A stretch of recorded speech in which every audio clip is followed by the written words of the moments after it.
감사합니다. 오늘은 광복절이죠. 태극기들 다르셨나요? 저희 아파트는 태극기를 다 이렇게 아주 쭉 개양을 해놔가지고 광복절인 것을 알았습니다. 우리 옛날에는 그 나라의 그 개천절이나 광복절 이런 날들에 다 태극기 달았는데 지금은 많이 그런 것들이 약해졌죠. 그렇죠? 네. 정말 우리는 그 해방에 대한 감격이 없을지라도 우리 부모님 세대들이 그 당시 해방을 맞이했을 때 얼마나 꿈꾸는 것 같았겠어요. 그죠? 그 핍박과 압제 속에서 특히 예수님 믿는 사람들은 거의 순교 많이 했잖아요. 예배 드리지도 못할 뿐 아니라 그래도 강제적으로 예배하겠다 하면 끌고 가서 죽이는 게 다반사였는데 하나님의 은혜로 이 나라에 해방이 왔고 또 성경을 보면 이스라엘도 430년 동안 노예살이 했다가 하나님이 해방을 선포해 주셔서 출애굽기에 정말 그들이 홍해바다를 건너서 나올 수 있게 해주셨고 더 나아가서 나라의 해방, 이스라엘의 해방보다 또 더 가까이는 우리 개개인이 해방을 맞이했죠. 누구 때문에요? 예수 그리스도로 말미암아 죄와 사망에 우리는 매여 있었던 자들이잖아요. 성경에 보면 죄의 삭은 사망이라고 했는데 사망이 우리에게 덮쳐 있었던 어둠 가운데 우리 갇혀 있었던 우리들을 예수 그리스도로 말미암아 우리가 해방을 선포받는 그래서 흑암의 마귀의 종로로 타던 자들이 하나님의 나라로 옮기움을 받은 그 은혜의 삶을 하나님 우리에게 선물로 해방을 허락해 주셨죠. 우리가 이번 주 읽은 성경은 이제 룻기에서 사무엘 상하까지 읽으셨죠. 또 읽으신 분도 계시고 그냥 읽어야지 하면서도 조금 읽다가 놓친 분도 계실 텐데 그래도 계속 성경 읽기 따라서 읽으세요. 그러면 하나님께서 그 말씀 읽는 우리들을 눈을 열어주시고 귀를 열어주시고 또 정신을 다 깨워주셔서 하나님의 계획된 삶을 살 수 있도록 하나님 이끌어 주십니다. 오늘 제목이 살리시는 하나님입니다. 그런데 제목이 길어서 제가 앞에 잘랐는데 그럼에도 불구하고 살리시는 하나님이십니다. 그럼에도 불구하고 왜 그럼에도 불구하고가 붙었을지는 오늘 제가 말씀을 드리면서 알려드리겠습니다. 오늘 읽은 성경이 사무엘하 15장 30절에서 37절까지입니다. 그리고 이제 또 한 군데 더 봐야 될 성경이 사무엘하 17장 1절에서 14절까지인데요. 오늘 이 성경 15장을 통해 가지고 다윗에게는 인생의 최대 위기가 찾아오게 됩니다. 어떤 위기인가 하면 30절만 한번 읽어볼까요? 시작. 다윗이 감람산길로 올라갈 때 그의 머리를 그가 가리고 맨발로 울며 가고 그와 함께 가는 모든 백성들도 각각 자기의 머리를 가리고 울며 올라가니라. 예, 우리가 울 때가 있죠. 언제 울죠?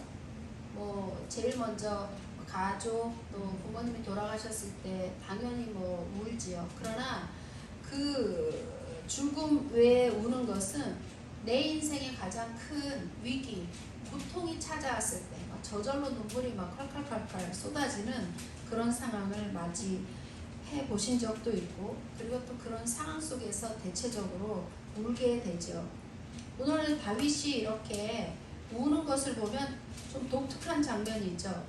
그가 머리를 가리고 또 맨발로 울며 가고 그와 함께 가는 모든 백성들도 각각 자기의 머리를 가리고 울며 올라가니라. 아니, 다윗이 사무엘을 통하여서 기름 부음을 받고 제가 새벽 예배 때도 한번 말씀드리고 수요 예배 때도 말씀을 나눴지만 다윗이 어떤 사람이에요? 하나님에게 선택을 받은 용맹이 있었던 소년이잖아요. 그래서 골리앗이 이스라엘 백성들을 위협하고 이스라엘에도 나와 같은 장수 한 명 나오면 서로 우리 맞붙어서 싸움해가지고 이기는 자에게 무조건 종이 되는 계약을 하자 하면서 40주 40일을 밤낮으로 소리쳤을 때 사울왕도 두려워 떨고 백성들도 다 두려워 떨을 때 유일하게 어린 소년 다윗이 나가가지고 그 물맷돌을 던져서 이 사울왕이 보는 앞에서 골리앗을 완전히 뭐 단번에 엎드려뜨리고 자기 몸에는 칼이 없었기 때문에 골리앗 몸에 있는 칼을 빼가지고 그 목을 밟고 머리를 잡고 목을 잘라가지고 사울왕 앞에 가져왔던 그런 용맹이 있었던 소년이잖아요. 그런데 그가 이제 왕이 되고 결국 사울이 그를 얼마나 죽이려고 했는지 사무엘 상하를 보면 막 지루하지 않아요? 너무 세상 말로 징글징글하게 진짜 괴롭힌다. 어쩌면 이렇게 다윗을 죽이려고. 근데 그 사울왕이 죽이려고 했던 거는 두 가지 이유죠.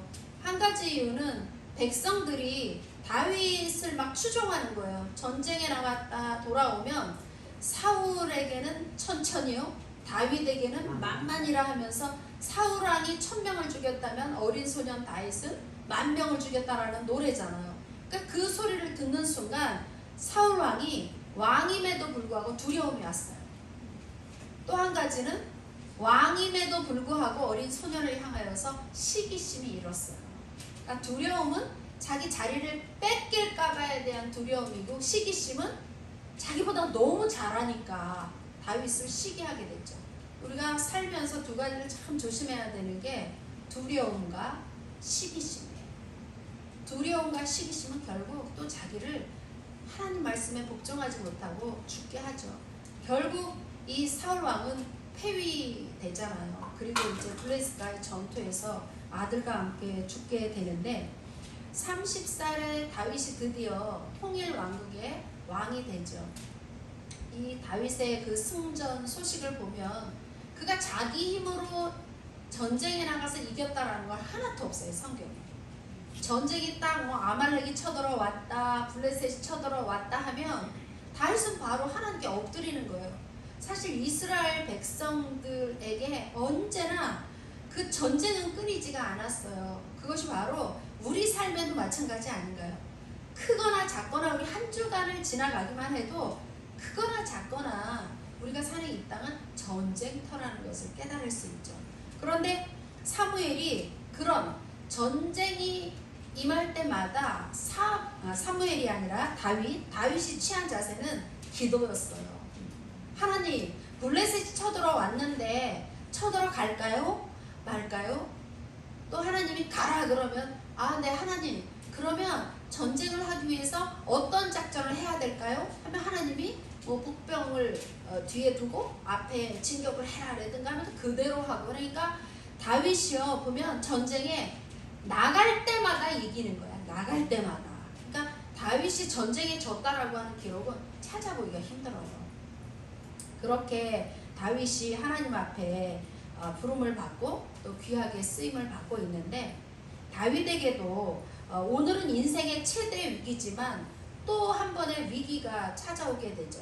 그것은 블레셋과의 전쟁이 또 시작이 되었을 때인데, 한 번은 전쟁에 나갔는데 다윗이 너무 피곤했어요. 너무 피곤해가지고 그 전쟁에 나가서 전쟁하기에 그 몸이 되어지지가 않은 거를 그 부하들이 보고 이제 왕께서는 전쟁에 나가지 마시라고, 이제는 왕궁에 머물러 계시라고 이렇게 제안을 했어요. 그런데 다윗이 사실은 몸이 피곤할지라도 자기 방백들의 얘기를 들을 게 아니라 하나님께 기도하고 정하지 않은 그런 안타까운 상황이 벌어지게 되죠. 그런데 그가 자기의 장수들과 그 군대들은 전쟁에 나간 사이에 우리가 너무너무 잘 알고 있는 최대 인생의 실책을 범하는 사건이 생기게 되죠. 전쟁에 나가야 할 왕이 전쟁에 가 있지 않고 왕궁에 가 있으면서 왕궁에서 옥상을 내려다보고 옥상에서 모욕하는 밧세바라는 여인을 보고 마음이 확 움직이게 돼가지고 그 여인을 데려다가 임신을 시키게 하죠. 그러니까 간음을 했는데 또 임신까지 되죠. 그리고서 그것을 은폐하기 위해서 그의 남편을 죽이게 되죠. 전쟁터 깊은 데로 보내서. 그리고 그는 그게 100% 이제 완전 범죄다라고 생각하고 있었지만 사람은 속일지라도 하나님을 우리가 속일 수가 없잖아요. 뭐 그래서 눈 가리고 하늘을 뭐 어떻게 우리가 다 가릴 수 있냐 이렇게 이야기하듯이, 그래서 나단 선지자가 찾아오게 되죠. 그리고 나단 선지자가 결국은 다윗 왕은 그 죄가 완전히 가려졌다고 생각하지만 그 죄를 지적을 하죠. 그랬을 때 다윗이 정말로 그가 눈물로 침상을 적시면서 하나님 앞에 회개를 하게 되죠. 회개를 한 결과 이제 그는 다시 나단 선지자를 통해서 약속을 한 가지 받게 돼요. 하나님의 말씀에 약속을 받는데 그것이 뭐냐면 내 집과 내 나라가 내 앞에서 영원히 보존되고 내 왕위가 영원히 견고하리라. 그의 죄를 용서해 주셨을 뿐 아니라 다윗을 다시 한번 살려주시겠다라는 그 약속의 말씀을 얻게 되죠. 그런데 그가 죄를 범하고 죄로 말미암아 그의 가정에 징계가 하나가 들어오게 돼요. 그것이 뭐냐 하면 다윗이 그 착한 장수 우리아를 죽임으로 말미암아 다윗 너희 가문에 칼이 끊어지지 않게 하겠다. 그리고 나단 선지자가 어떤 얘기를 했냐 하면 여호와께서 다윗의 그 죄가 사하여졌을지라도 그 가정에 원수가 비방할 거리를 얻게 되었습니다. 이렇게 한 거예요. 다윗은 회개를 하고 하나님이 살려는 주셨지만 다윗의 범한 죄로 말미암아 그 가정에 원수가 비방할 거리를, 그러니까 죄가 사단이 들어올 수 있도록 문을 열어주는 거예요. 그러니까 우리가 어떤 상황에서도 죄를 용납하면 안 되는 것이, 죄를 용납한 순간 사단이 그냥 그 문을 통해서 들어오게 되는 거죠. 사단이 하는 일은 뭐죠? 파멸시키는 거잖아요. 인생을 도둑질하고 죽이고 멸망시키는 게 사단의 계략이잖아요. 그래서 원수가 이 가정에 비방할 계기를 다윗이 허락했습니다. 이렇게 나단 선지자가 지적을 하는데 다윗의 범죄로 말미암아 다윗은 목숨을 건졌지만 이제 그 가정에 불행이 찾아오게 되죠. 사실 이 일이 있기 전까지 다윗의 가정은 날마다 잔치였어요. 날마다 축제였어요. 날마다 전리품이 막 들어오는 거죠. 전쟁에 가서 이기면 모든 것이 다 자기네 거잖아요. 그래서 뭐 대영 제국 박물관이나 프랑스 박물관이나 뭐 유럽 여행을 언제 또 갈 기회가 열리겠지만 거기 가보면은 다 그 탈취물들을 가지고 자기네 박물관에 다 갖다 놓은 거 아니에요. 참 탈취당한 나라는 기가 막히겠죠. 우리의 보물을 거기에다가. 우리나라도 마찬가지지만 일제가 우리나라의 그 도공들 다 끌고 가고 보물들 다 끌고 가가지고 막 일본 또 중국에서 우리 것을 막 진열하고 이런 것들 있잖아요. 그런데 이제 다윗의 그 죄로 말미암아 이 가정에 슬픔이 찾아오는데 첫째 아들이 암논이에요. 근데 이 암논이 이복 누이를 폭행을 하는 거야. 성폭행을 하는 거예요. 그래서 그 사건을 통해 가지고 둘째 아들 압살롬이 암논을 기회를 봐가지고 죽이는 거예요. 자기 동생을 형이 성폭행했기 때문에. 그리고 압살롬은 이제 도망을 가게 되죠. 사실 아버지 입장에서 볼 때 아들들이 여럿이 있지만 첫째 아들 죽고 둘째 아들 도망자의 신생아 되고 자기의 딸은 또 오빠에 의해서 성폭행을 당하고, 이 일이 이제 다윗에게는 너무너무나 큰 슬픔과 상처죠. 차라리 바깥 사람이 그랬다고 하면 이를 부득부득 깔고 저놈을 죽여야 돼 뭐 그런 감정을 조금이라도 품을 수 있겠지만 아들이잖아요. 아들과 딸에게 이런 비극이 일어나게 되죠. 그리고 이제 압살롬이 아버지의 눈을 피해서 외국에 가서 몇 년 있다가 다시 그 나라로 들어오게 됩니다. 그런데 아버지는 압살롬을 부르지를 않는 거예요. 마주치질 않는 거죠. 그러므로 말미암아 이 둘째 아들 압살롬이 그 마음에 아버지를 향하여서 원한 맺는 마음을 갖게 돼요. 그리고 더 나아가가지고 이 아버지를 향한 미움이 분노가 복수로 바뀌게 되죠. 그 복수의 장면이 바로 오늘 우리가 사무엘하 15장 30절의 내용이에요. 압살롬이 아버지의 왕위를 찬탈하기 위해서 모반을 일으킨 거죠. 그래서 지금 다윗이 머리를 가리고 수치스러우니까 머리를 가리고 신발도 못 신고 맨발로 가는 장면은 얼마나 급한 장면이면 이렇게 맨발로 울면서 왕이 가겠어요. 그리고 그를 따르던 백성들도 같이 울면서 가고 있는 것이죠. 다윗의 인생 속에 이런 일이 생기리라고 상상이나 했을까요? 그런데 정말 있어서는 안 되는 이 일이 생기게 된 거죠. 그리고 31절을 보시면 어떤 사람이 다윗에게 알리는데 압살롬과 함께 모반한 자들 가운데 아히도벨이 있나이다 이러는 거예요. 이 아히도벨은 또 누구냐 하면 다윗의 거의 신복으로 있었던 사람이에요. 그리고 이 계략이 굉장히 좋아가지고 다윗을 굉장히 여러모로 도와줬던 아주 계략과 모사에 뛰어난 사람이었는데 이 아히도벨이 믿었던 아히도벨이 지금 반역하고 있는 아들하고 같이 있다는 소리를 들었어요. 그러니까 또 한 번 친구에 대한 배반을 당하게 되는 거죠. 그런데 다윗이요, 이런 억울한 상황 속에서 31절 중반에 보면요, 다윗이 이르되 여호와여 원하옵건대 아히도벨의 모략을 어리석게 하옵소서 하니라, 이렇게 기도를 하고 있는 거예요. 아히도벨이 굉장히 지혜로운 사람이었는데 다윗이 바로 아히도벨이 압살롬하고 같이 있다는 소식을 듣고 바로 하나님께 기도하는 거예요. 그러니까 우리가요, 어떤 상황 속에서 억울한 일을 당했는데 거기에 하나 더 얹혀가지고 더 억울한 일이 오고 또 하나 얹혀가지고 더 분노가 일어나는 일이 생길 때가 있죠. 그런 상황들이 있죠. 엎친 데 덮친 격으로 나를 죽이려고 달려오는 그 상황이 있을 수 있죠. 그런데 지금 다윗이 그 상황 속에서 첫 번째로 하는 것이 여호와께 아뢰는 거예요. 여호와여 아히도벨의 모략을 어리석게 하옵소서, 이렇게 하나님께 기도를 하고 있습니다. 그리고 나서 이제 다윗이 부지런히 도망을 가가지고 하나님을 경배하는 마루턱에 이르렀다라고 31절 나오고 있습니다. 근데 그때 또 한 사람이 나타나요. 그가 바로 누구냐 하면 아렉 사람 후세라는 사람이 옷을 막 찢고 흙을 머리에 막 덮어쓰고 다윗을 맞으러 온 거예요. 이 당시에 이렇게 옷을 찢고 흙을 머리에 덮고 온다라는 것은 그도 다윗의 비통함과 다윗의 억울함과 슬픔에 동참한다라는 의미가 되어지는 거죠. 그러면서 이 후세가 33절 보면 다윗하고 같이 도망자로 가겠다라고 제안을 했습니다. 다윗이 후세에게 뭐라고 말하냐면 내가 만일 나와 함께 가면 내게 누를 끼치리라. 후세야, 너의 마음은 알겠지만 나에게 네가 오게 되면 오히려 나에게 누를 끼치게 돼. 나를 돕는 게 아니야. 이렇게 얘기를 한 거죠.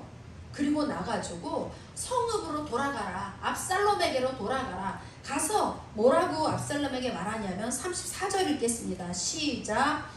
그러나 내가 만일 성읍으로 돌아가서 압살롬에게 말하기를 왕이여 내가 왕의 종이니이다. 전에는 내가 왕의 아버지의 종이었더니 이제는 내가 왕의 종이니이다 하면 내가 나를 위하여 아히도벨의 모략을 해하게 하리라. 예. 이제 이 후세를 압살롬에게 가라고 하면서 네가 가서 말하자면 그 압살롬과 반역자들에게서 되어지는 그 일을 나에게 전달해줘야 돼, 이렇게 얘기를 하죠. 그런데 이 후세가 왕하고 아주 절친이었거든요. 그래서 절친이기 때문에 압살롬에게 가게 되면 압살롬이 받아주겠어요? 아이 요거 찹잖해 하고 안 받아주죠. 그러니까 다윗이 이야기를 한 거예요. 네가 압살롬에게 가면 전에는 내가 왕의 다윗 왕의 신복이었지만 지금은 내가 압살롬의 종으로 왔습니다 하면 받아줄 거다. 그러니까 압살롬이 넘어갔죠. 그래서 후세를 받아주었죠.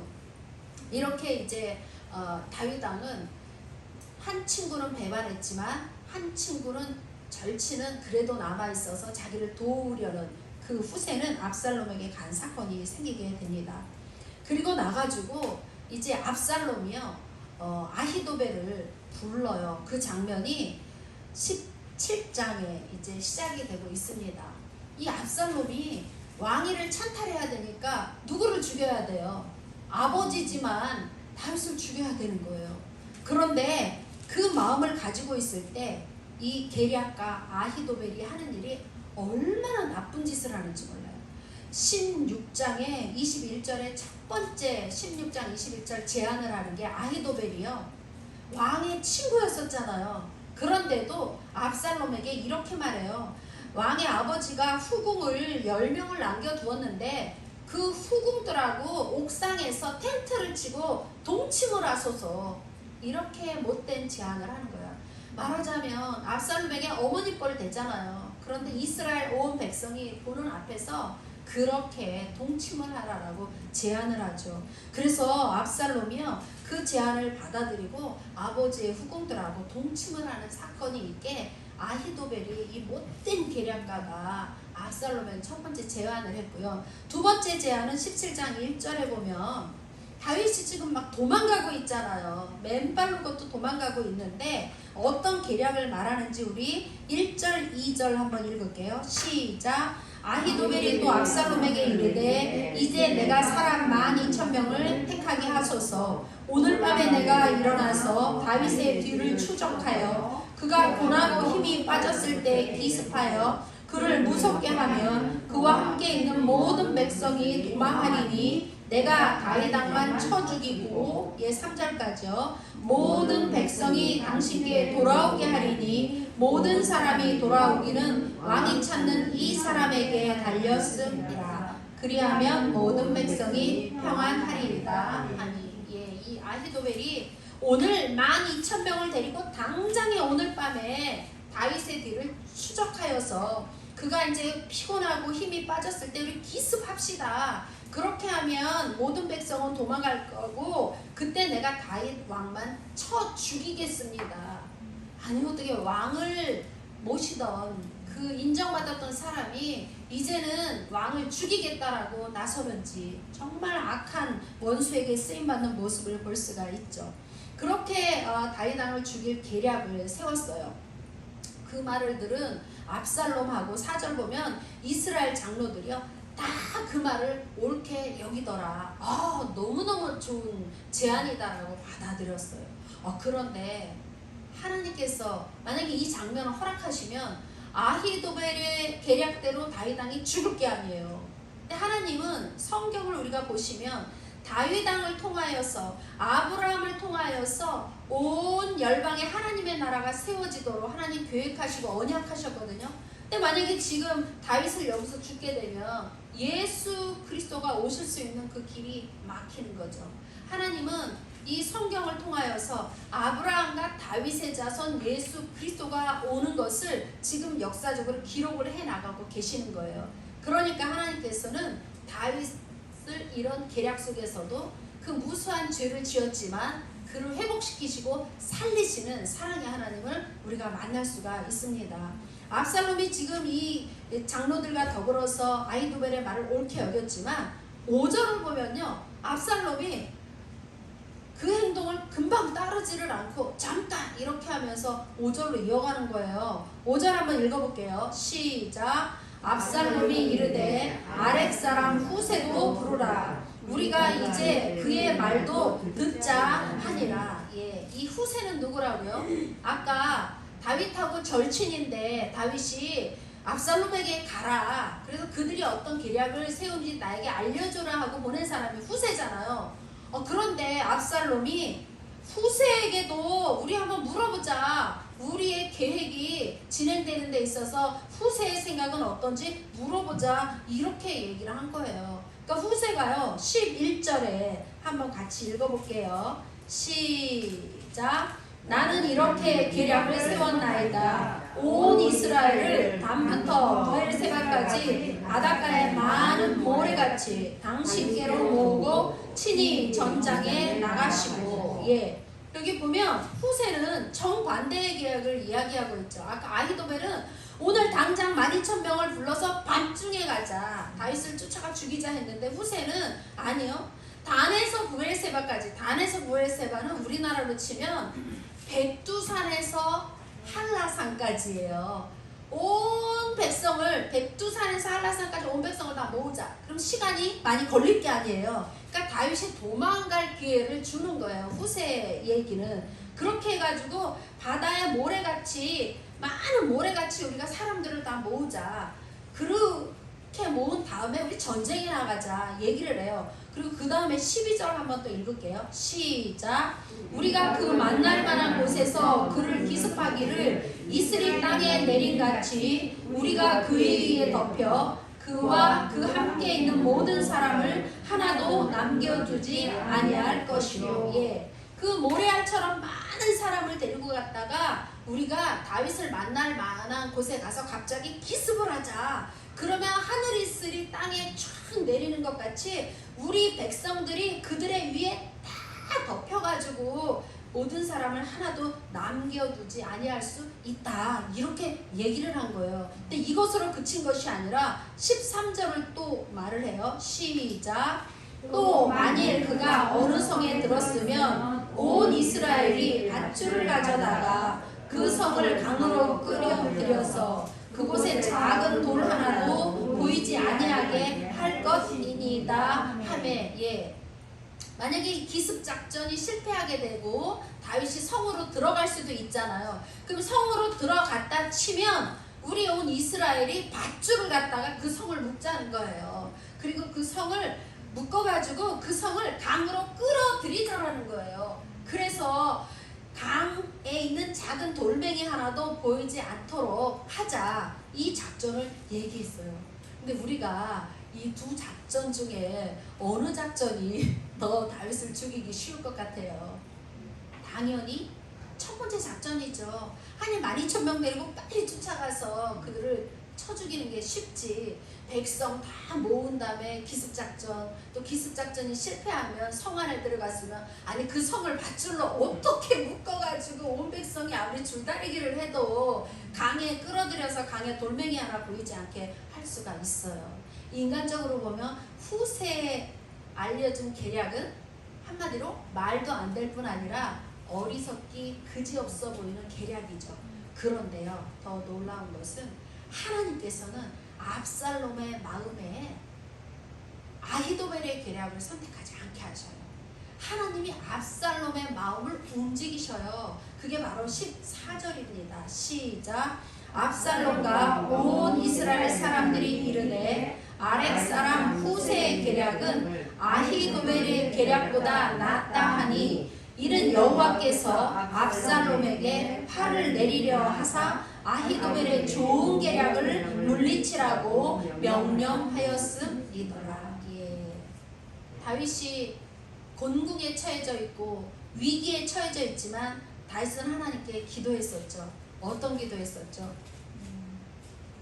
31절, 15장 31절에 다윗이 여호와여 원하옵건대 아히도벨의 모략을 어리석게 하옵소서, 이렇게 기도했잖아요. 그 기도를 하나님이 들으시고 지금 아히도벨의 계략이 사실 좋은 계략이었지만 압살롬이 귀에 듣고 압살롬이 생각할 때는 아 그래, 후세의 계략이 아히도벨의 계략보다 낫다.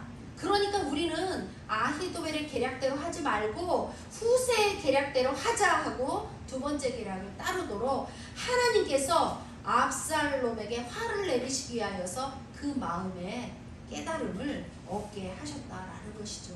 오늘 이것을 통하여서 우리는 우리 인생에 위기가 닥쳐올 때가 있습니다. 또 현재 우리 인생에 위기가 진행 중일 수도 있죠. 그러나 우리가 사는 길은 단 한 가지, 여호와께 엎드리는 것이죠. 여호와께 엎드려서 첫 번째는 나의 죄를 자복하는 것이죠. 다윗이 죄를 범하였을 때 시편 51편 11절에 하나님 앞에 이렇게 기도했어요. 나를 주 앞에서 쫓아내지 마시며. 내가 위기의 때 주님을 피해 도망가면 안 돼요. 죽어요, 죽어. 그러나 다윗은 내가 이 죄악을 하나님께 토설할 뿐 아니라 나를 주 앞에서 쫓아내지 마시며 주의 성령을 내게서 거두지 마시옵소서. 매를 맞으면 맞을수록 더 하나님 앞에 들어왔던 다윗. 우리가 그 키질하면 어때요? 키질을 높이 이렇게 해가지고 나다를 이렇게 막 거르게 되잖아요. 그러면은 키질을 퀵 하면은 쭉정이는 바깥으로 알곡은 안으로. 우리가 자녀를 이렇게 혼낼 때 봐도 자녀를 때리려고 하는데 자녀가 치마폭으로 막 계속 끌어안고 들어오면 차마 못 때리는 것과 마찬가지이기도 하겠죠. 이렇게 다윗이 가장 인생의 위기 때 하나님께 기도하고 하나님께서는 그가 정말 아히도벨의 계략대로라면 죽을 수밖에 없지만 하나님은 다윗을 다시 살리시죠. 그리고 다윗의 왕위가 다시 보존되게 하시고 그 나라의 왕위가 영원히 견고하게 하겠다라는 그 약속의 말씀을 지키시는 것이죠. 이 사무엘하를 통하여서 사무엘은 23장 1절 2절에 이렇게 고백을 하고 있습니다. 그의 노년 왕위가 다 끝날 그 말년인데 그가 이런 고백을 해요. 하나님의 영이 나를 통하여 말씀하시네요. 다윗이 이 큰 인생의 위기를 겪고 나서 이제는 다시는 자기 자신의 생각과 자기 자신이 눈으로 보고 범죄하지 않겠다라고 고백할 뿐 아니라 하나님의 영이 나를 통하여 말씀하시네요. 우리는 영이 혼을 통치하고 혼이 육을 통치하는 삶을 살아야 되죠. 근데 우리가 하나님과의 관계가 무너지게 되면 눈에 보이는 육신의 일을 쫓아가고 영이 머리에서 생각한 대로 따라가다가 결국 그 일이 그르쳐지게 되는 것을 볼 수가 있죠. 그런데 다윗은 지금 하나님의 영이 나를 통하여 말씀하시는 대로 그리고 그의 말씀이 내 혀에 있도다 그랬어요. 내 혀에 하나님의 말씀이 있고 그 말씀을 따라서 살았던 노후를 고백을 하고 있는 것입니다. 다윗이 죄를 지었음에도 불구하고 하나님 그의 회개를 통해서 다시 살려주셨죠. 성경에도 보면 죄의 삭시 사망이라고 했는데 우리가 예수 그리스도를 믿게 되면 사망에서 건짐을 받게 되죠.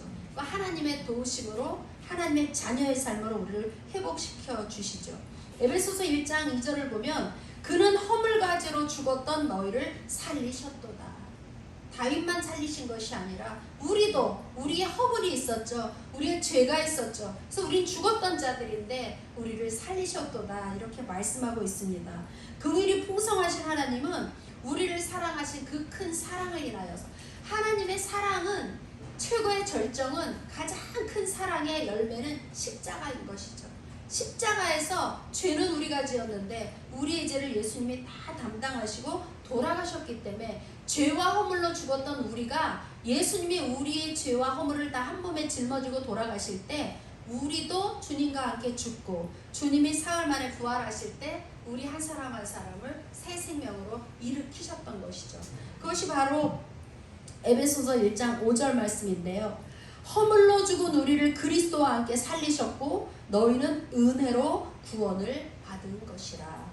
그리고 또 함께 일으키사 그리스도 예수 안에서 함께 하늘에 앉히시니.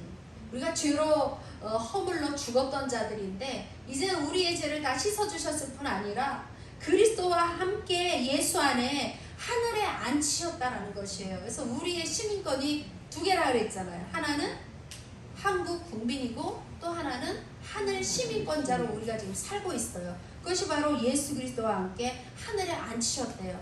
그 수없이 많은 죄를 지은 우리를 예수님이 대신 용서해 주시고 예수 그리스도를 믿을 때 하나님의 자녀의 시민권, 그 시민권은 이 땅의 시민권이 아니라 저 하늘나라에 들어갈 수 있는 안전한 시민권이고 이 땅에서도 세상에 살고 있는 우리가 하늘나라를 말씀으로 살아가는 하루하루 살아갈 때 내 힘과 내 능력으로 산다는 것은 너무 힘들어요. 너무 피곤하고 너무 지치고 옆에 쳐다보면 다 잘 되는 것 같은데 나만 죽을 것 같은 그런 연약함에 빠지게 되죠.